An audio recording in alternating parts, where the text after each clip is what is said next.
జై శ్రీమన్నారాయణ. ఇప్పుడు మనము చూసినట్లయితే మనకి నవగ్రహాలు ఉండేవి. నవగ్రహాల్లో ముఖ్యమైనది ఏంటంటే రవి. అలానే అన్ని గ్రహాలు కూడా ముఖ్యమైనవే. ఒక్కొక్కరి జాతకంలో ఒక్కోలా ఉంటుందన్నమాట. అంటే ఒక్కొక్కరి హరస్కోప్ ప్రకారంగా వారి వారి నక్షత్రాల ప్రకారంగా ఆ గ్రహాల పరిమితి అనేది ఒకటి ఉంటుంది. ఆ గ్రహాల దృష్టి అనేది ఒకటి ఉంటుంది. ఆ గ్రహాల ఒక దృష్టి అనేది మనకి చెడు దృష్ట్యా మంచి దృష్ట్యా అది ఏ స్థానంలో ఉంటే మనకి శుభం అశుభం జరుగుతుందనేది ఒకసారి మనం చూద్దాం. అలానే మనకి రాణించేటువంటి దశలు అంతర్దశలు కూడా చాలా ముఖ్యమండి.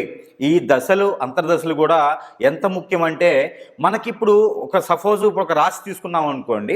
ఆ రాశిలో మనకి నడిచేటువంటి గ్రహాల రీత్యా దశలు ఉంటాయి. ఈ దశలు అంతర్దశలు ఎలా అయితే మనం చూస్తామో దాని తగ్గట్టుగా మనకు ఉన్నటువంటి నక్షత్రాన్ని కూడా మనం చూసుకోవాల్సి వస్తుంది. ఈ నక్షత్రము, ఈ దశ, అంతర్దశ ఇవన్నీ చూసుకోవడం వల్లనే మనము చేయాల్సినటువంటి పనులు కావచ్చు, కార్యాచరణ కావచ్చు, అలానే జాబ్ పర్పస్ కావచ్చు, ఇలాంటి చాలా ఒకటి కూడా మనకి సంబంధాలు కానీ, పెళ్ళిళ్ళు కానీ, గృహయోగం కానీ ఇలాంటివన్నీ కూడా మనకి ఈ గ్రహాల రీత్యా మనకి తెలుసుకునేదానికి ఆస్కారం ఉంటుందన్నమాట. అయితే ముఖ్యంగా ఇందులో ద్వాదశ రాశుల్లో ముఖ్యమైనటువంటిది ఏంటంటే మొదటి రాశి మేషరాశి. ఈ మేషరాశి వాళ్ళకి ముఖ్యంగా మనకి ఏంటంటే గ్రహాలన్నీ 9 గ్రహాల్లోనూ ఛాయాగ్రహాలు 2 ఇవన్నీ కూడా కలుపుకున్న 11 గ్రహాల్లో మనం తీసుకునేటువంటి హిందూ ధర్మ ప్రకారంగా, హిందూ ఒక సాంప్రదాయ ప్రకారంగా, హిందూ నైమితిక ప్రకారంగా తీసుకునేది మనకేంటంటే 9 గ్రహాలు తీసుకుంటాం అనమాట. దాంట్లో ముఖ్యమైనది రవి. అలానే అన్ని గ్రహాల కల్లా ఇంకా ముఖ్యమైనది శని భగవానుడు. ప్రతి ఒక్క జీవితంలో కూడా ఈ శని భగవానుడి యొక్క కృప వల్ల కావచ్చు, అశుభ దృష్టి వల్ల కావచ్చు, మనిషి జీవితం అనేది ఆధారపడి ఉంటుంది. మనిషి జీవితం ఎంతవరకు కొనసాగుతుంది, ఎప్పుడు ఎలాంటి పరిమాణాలు, ఎలాంటి పరిజ్ఞానాలు వస్తాయి అనేది ఈ యొక్క శని భగవానుడి యొక్క వల్ల కూడా మనము తెలియజేసుకొని చూడవచ్చు అనమాట. మనిషిలో అశేష ధనాదాయం కానివ్వండి, అశేష వస్త్రాదాయం కానివ్వండి, అశేష పేరు ప్రఖ్యాత కానివ్వండి, ఈ యొక్క శని భగవానుడి యొక్క కృప వల్లే మనకి వచ్చేదానికి కనిపిస్తుంది. కాబట్టి ముందుగా మేషరాశిని మనము పరిశీలిద్దాము. అయితే మనకి ఈ యొక్క శని భగవానుడి యొక్క కృప ఎలా ఉంటుందనేది మనం ఇప్పుడు ద్వాదశ రాశుల్లో వృషభ రాశి తీసుకున్నాం. ఈ వృషభ రాశికి శని భగవానుడి యొక్క కృప, శని భగవానుడి యొక్క దీవెన, శని భగవానుడి యొక్క చూపు ఎలా ఉంటుందో ఒకసారి పరిశీలిద్దాము. అయితే మనకి గ్రహాలన్నింటిలో కూడా శని భగవానుడు అనేది మన జీవితాన్ని మార్చేటువంటి గ్రహము శని భగవానుడు అంటారు అందరూ. అది మనకి చూస్తూ ఉంటే కూడా శని భగవానుడు మనకి ఏ స్థానంలో ఉంటే ఏం జరుగుతుందనేది మనకు అందరికీ తెలిసిన విషయమే.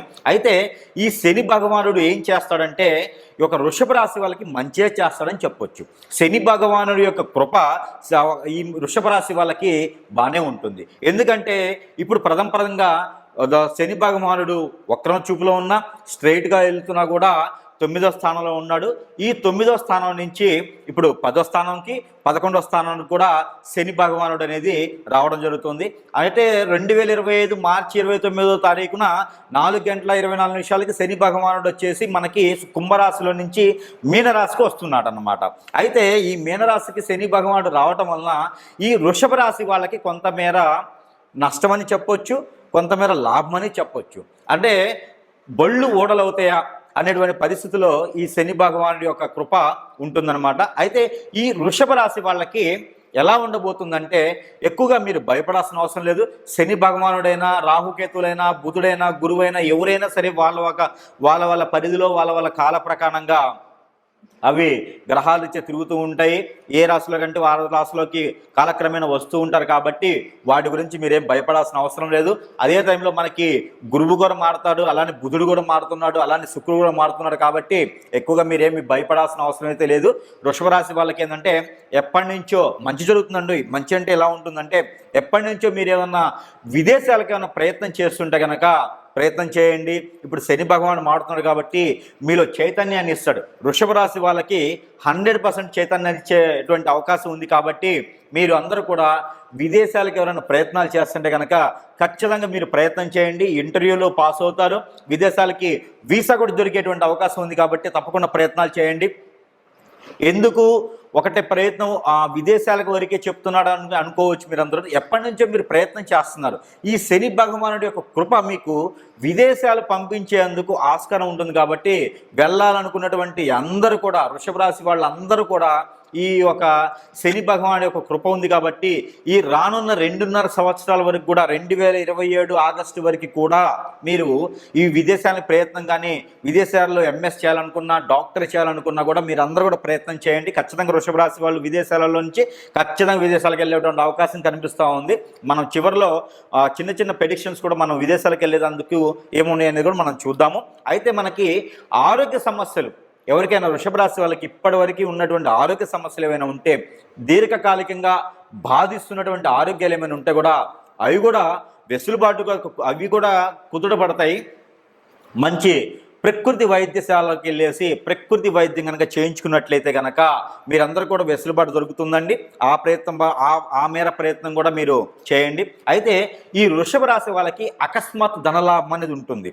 ఎందుకు అంటే ఈ శని భగవానుడు అనేది 10వ స్థానం నుంచి 11వ స్థానానికి రానున్నటువంటి మాసాల్లో, అంటే వచ్చే సంవత్సరంలో 2025 మార్చి 29వ తారీఖున శని భగవానుడు మారుతున్నాడు. కాబట్టి వీళ్ళకి అకస్మాత్ ధనలాభం, ఏదైనా లాటరీ టికెట్ కానివ్వండి, లేకపోతే ఏదైనా మీకు వస్తు రూపాన కొంటే లాటరీ రూపంలో కావచ్చు, లేదంటే మీకు పూర్వీకులటువంటి ధనం ఏదైనా ఉండొచ్చు. అలాంటిది మీరు వదిలేసుకున్నటువంటి ధనాలు, ఎప్పుడో మీరు పెట్టుబడి పెట్టి షేర్స్లు అలా వదిలేసుకున్నాయి కానివ్వండి, ఇలాంటి అకస్మాత్తుగా వచ్చేటువంటి ధనలాభాలు ఎక్కువగా కనిపిస్తున్నాయి. కాబట్టి ప్రయత్నం చేయండి. అలా అన్నారు కదా గురువు గారు అని చెప్పేసి ఇప్పుడు మాత్రం పెట్టుబడులు పెట్టకండి. ఆల్రెడీ ఎప్పుడో మీరు ఒక 5 సంవత్సరాల నాడు, 7 సంవత్సరాల నాడు మీరు పెట్టుబడి పెట్టేసి వదిలేసి ఉన్నాయి. కానీ అన్నదమ్ముళ్ళ తగాదాల్లో మీకు గొడవలు అయ్యేసి ఆస్తులు ఏమన్నా కోల్పోయి ఉంటే కానివ్వండి, ఏదో రాష్ట్రంలో ఆస్తులు ఉన్నప్పటికీ కూడా అవి వచ్చే ప్రయత్నాలు జరుగుతాయి. కాబట్టి రానున్న 2.5 సంవత్సరాల్లో కూడా మీకు మంచి సదుపాయాలు, మంచి శుభదాయాలు ఉన్నాయి. కాబట్టి మీ ఇళ్ళలో ఏదైనా శుభకార్యాలు చేయాలనుకున్నా కూడా ఈ 2.5 సంవత్సరాలు మొదలుపెట్టుకోండి. ఎప్పటి నుంచో ఇల్లు కొనాలి, గృహశోభ కావాలి అనుకున్నటువంటి ప్రయత్నం చేసే వాళ్ళందరూ కూడా ఈ 2.5 సంవత్సరాలు మీరు మొదలు పెట్టుకుంటే కనుక ఖచ్చితంగా వృషభ రాశి వాళ్ళు మంచి గృహం కూడా సాధించుకునేటువంటి అవకాశం ఉంది. కాబట్టి మీ కళలు నిజమయ్యేటువంటిది ఉంది. కాబట్టి మీరందరూ కూడా శని భగవానుడు మారుతున్నారు కదా అని చెప్పేసి మీరు ఏది భయపడే అవసరం లేదండి. వృషభ రాశి వాళ్ళకి శని భగవానుడి యొక్క మంచి కృపే ఉంటుంది. కాబట్టి ఎందుకంటే 10వ స్థానం నుంచి 11వ స్థానంలో వెళ్తున్నాడు కాబట్టి అందరికీ బాగుంటుంది. కాకపోతే ఇందులో ఏంటంటే అన్న తమ్ములటువంటి గొడవ కానివ్వండి, అక్క చెల్లెల మధ్యన సోదరి భావంతో ఉన్నటువంటి వాళ్ళతో ఎవరిది ఏది ఉంటుందో వాళ్ళతో గొడవలు వచ్చేటువంటి అవకాశం ఉంది. కాబట్టి ఉమ్మడి కుటుంబాలు ఒక మధ్యవర్తి వల్ల విడిపోయేటటువంటి అవకాశాలు ఉన్నాయి. కాబట్టి ఎక్కువగా ఉమ్మడి కుటుంబాల్లో ఉండేవాళ్ళనుకున్న వాళ్ళు, ఎక్కువగా అన్నదమ్ములతో బాగా ఉండాలనుకునే వాళ్ళు కానివ్వండి, ఎక్కువగా చిన్న చిన్న విషయాలకి పెద్దదిగా చేసుకోకుండా అవి కోర్టుల దాకా వెళ్లకుండా చేసుకుంటే మరీ మంచిది. ఈ 2.5 సంవత్సరాలు కానివ్వండి, ఈ శని భగవాను మళ్ళీ మీకు 11వ స్థానంలో వచ్చేంత వరకు కూడా ఇలాంటి రెమెడీస్ అనేది మీకు చిన్నగా చేసుకుంటూ ఉంటా కూడా ఇలాంటి కుటుంబ కలహాలు కానివ్వండి రాకుండా అకస్మాత్తుగా ధనలాభం ఏదైతే ఉంటుందో అవి రావడానికి ఆస్కారం ఉంటుంది. కాబట్టి మీరందరూ కూడా ఈ చిన్న చిన్న రెమెడీస్ అనేది మీరు చేసుకుంటూ ఉండండి. ఏవైతే రెమెడీస్ ఉన్నాయో అవి మీకు కుదిరినప్పుడు మీకు లాంగ్ టైం కూడా పనికొచ్చేటువంటి రెమెడీ ఏంటంటే, మీరు ఎప్పుడు కూడా మీకు ఎలాంటి బాధ కలిగినా కూడా మీకు పనికొచ్చేటువంటి రెమెడీ ఏంటంటే శివాలయ ఆరాధన. శివాలయంలో ఆరాధన చేసిన, శివాలయంలో గోత్రనామాలు చెప్పేసి అర్చన చేయించుకున్న, శివాలయ ప్రతిక్షణ, శివాలయాల్లో అభిషేకం మీకు బాగా పనికొస్తుందండి. ఈ శివాలయాలకు మించి వృషభ రాశి వాళ్ళకి వేరే ఏది కూడా వెసులుబాటు అవసరం లేదు.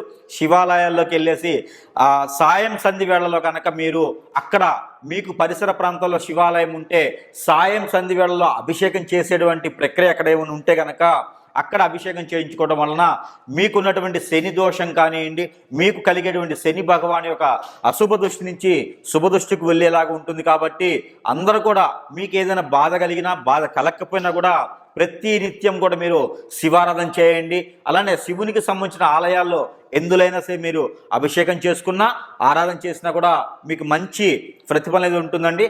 అలానే మీకు రామాలయంలో కనుక మీకు దగ్గర ఉంటే పెసలు మీరు ఎన్నిసార్లైనా ఎన్ని వారాలైనా ఎప్పుడైనా సరే పచ్చ పెసలు అనేది 1 కిలో దానం చేస్తే కూడా మీకు మంచి వెసులుబాటు ఉంటుంది. అంతకుమించి రెమెడీస్ అయితే మీకేం అవసరం లేదు.